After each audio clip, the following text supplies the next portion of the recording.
my style of leadership is oftentimes not from the front of the room, from maybe the back of the room, being an example, being a leader by supporting the organization and the elected leadership of the organization.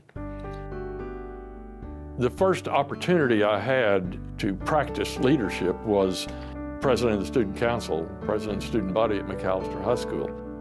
This was in 1966 and 1967. I call it a laboratory for leadership. I mean, it's practicing being a leader, and I thought of it just as part of my education.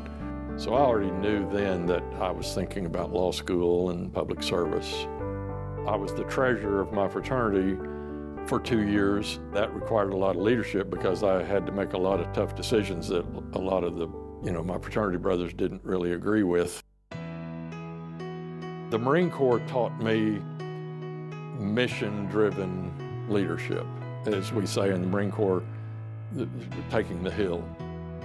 It was the time during Vietnam when I knew I was going to be going into military service. Back then they needed lawyers, and so they let me finish law school. I got to spend all those years, those 4 years in the courtroom, and then I was very fortunate to be in the right place at the right time and serve as a military judge my last year, and I was very young. And that gave me a taste of something I truly came to love, and then spent the rest of my life doing it. I love being in the courtroom. I spent 20 years as a district judge. I tried thousands of trials. I've always considered the judicial branch of government to be the adults in the room, problem solvers. We do the tough problem solving for society. When I was in junior high, I had the honor of getting to meet with then Congressman Carl Albert, later Speaker Carl Albert, and with then Lieutenant Governor George Nye, later Governor George Nye.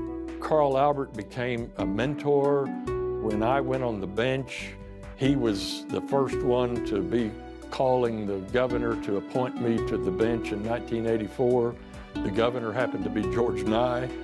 George Nye appointed me to my first position in the judiciary in 1984.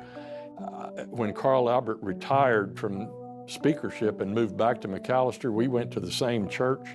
And when it got to the point that he couldn't drive, I would on Sunday mornings go pick him up and take him to church. And so I learned so much from him, just in an informal setting, driving back and forth to church or taking him to Ada or to Muskogee or whatever. I loved him. I got to have good, close friendship with Justice Sandra Day O'Connor. I met her through Judge Robert Henry, a very, very wonderful lady. I loved being a Supreme Court justice. What's not to like about being a Supreme Court justice? It was the greatest honor of my life. But where I really made the most difference was as a district judge in the courtroom in Pittsburgh and McIntosh County. I wouldn't trade it for anything. The state trial of the Oklahoma City bombing case was a significant turn in my life. It consumed an entire year. During that time, my whole concentration was on that mission. By the time we were going to try that case, the whole world knew about this. It was a huge undertaking. I look back on it, and it's just, I can remember every minute of it.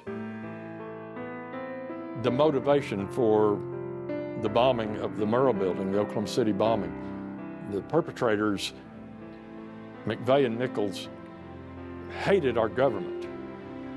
And after the trial, the state trial of the bombing in McAlester that I presided over, when it was concluded, and at the time of sentencing, and I hadn't really planned to say this, but it just struck me, we had been working hard to assure that there was a fair trial, and we had a fair trial. And at the end, at the time of sentencing, when I was sentencing the defendant, I looked at him and I said, you know, it is ironic that the government, the Constitution that you hate so much, is the government and Constitution that was good enough and strong enough to give you a fair trial. This award from Leadership Oklahoma really means a lot to me because of my relationship with Leadership Oklahoma.